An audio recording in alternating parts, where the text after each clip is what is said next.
Em uma caneca você vai colocar um copo americano de leite, um copo americano de óleo e um copo americano de água. Deixa ferver. Em uma vasilha coloque o polvilho azedo, escalde com aquela misturinha, mexa e deixe esfriar. Coloque uma pitada de sal, 3 ovos e mexa. Depois acrescente o queijo ralado e mexa novamente. A massa vai ficar nessa textura, bem pegajosa. Faça as bolinhas.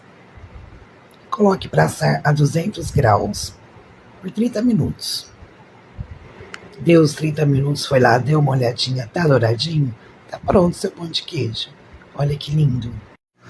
Uma diquinha para vocês podem congelar o pão de queijo e assá-lo congelado. Essa receita rendeu 30 pão de queijo.